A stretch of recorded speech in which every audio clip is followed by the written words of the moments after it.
In this video, I'm going to show you how to replace a burned out interior light of a Panasonic The Genius Prestige series microwave. This one is a NN-SD797S. This kind of setup probably goes for many different models. It's not easy to replace. There's no access panel on the inside and there's no access panel on the outside, so you have to take off the whole top cover.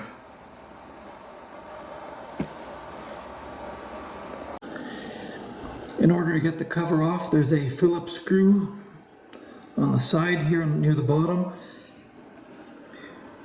and then there's 5 torque screws on the back. They're not just a regular torque screw, they are a tamper-proof torque screw. So luckily I have a set of tamper-proof screwdriver bits. In this case it's a T20 tamper-proof bit. It has a little hole in the center. As you can see in the heads of these screws, they have a little sort of a nub in the center that will prevent a regular torque screwdriver from going on.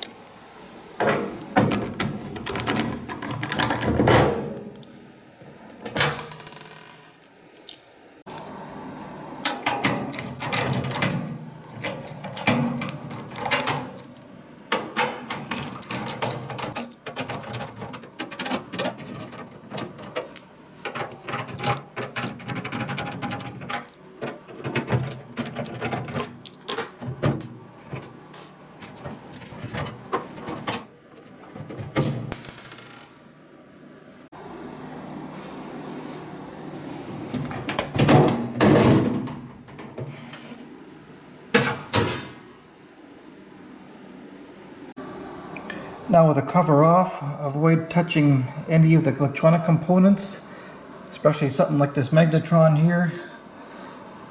There's probably a capacitor which holds the charge, so anything in here, try to avoid that area. The back of the light is right there. To remove it, there's a couple little plastic tabs, and it pops out just like that.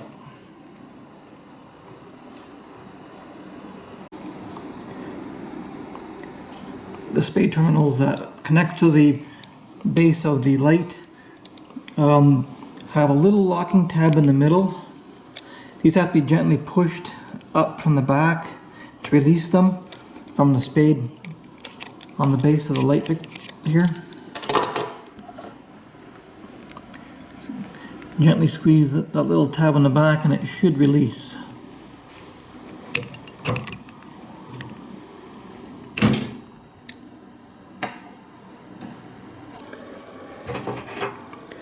Here's a closer look at the bulb. It's got a plastic base. It has the 2 flat spade terminals. One's a 3/16, one's a 1/4. The bulb itself is glued in to the base, and this one here, it's just come away over time. These are quite expensive. They're $38 on Amazon.ca.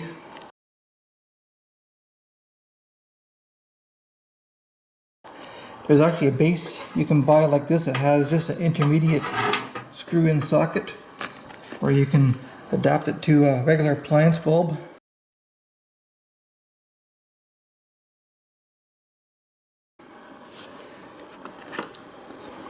I thought I would try an LED replacement.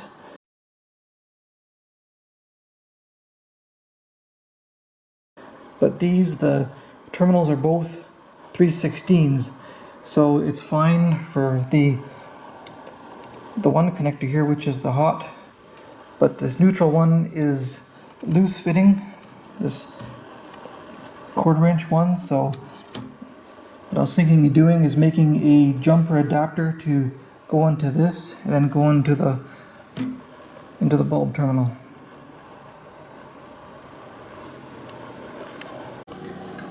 I have a wide assortment of terminals, but if you don't have the wide assortment of terminals or the tools to crimp them, it's best just to get the factory original with the two different sized spade terminals. So my next step is to make a jumper to go from the 1/4 inch to a 3/16.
Okay, we'll connect the hot 120 volt connection first.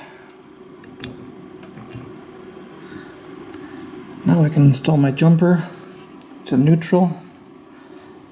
As it's neutral, I'm not too concerned about it touching anything.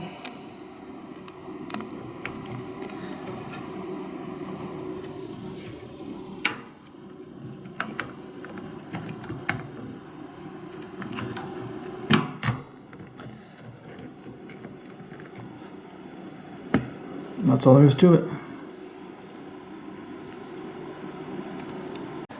With my connections in place, you can see there's lots of room. They're not going to touch the side.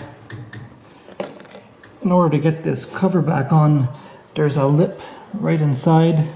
It has to go inside of this part right here.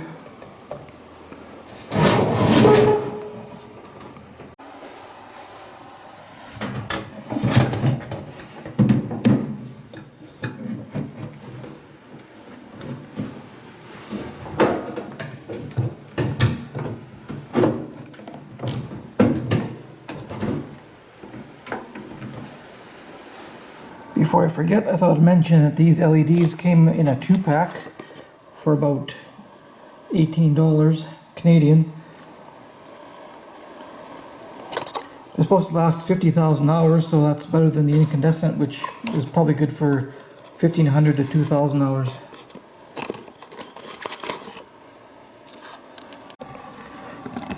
Okay, with the cover on loose still, I've plugged in the microwave. And we'll just make sure that the bulb works before we put the screws in the back.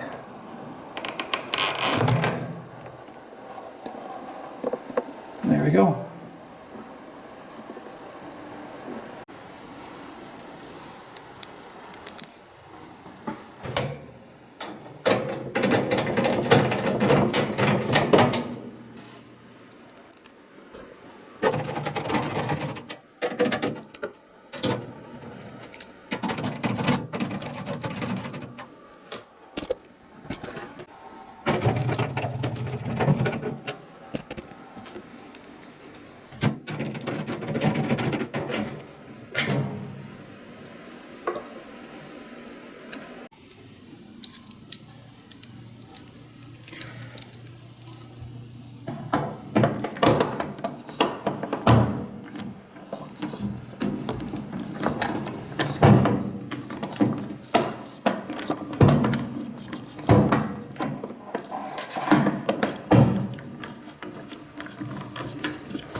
I hope this video can help somebody change their Panasonic interior microwave bulb with an original, or like I did with LED conversion.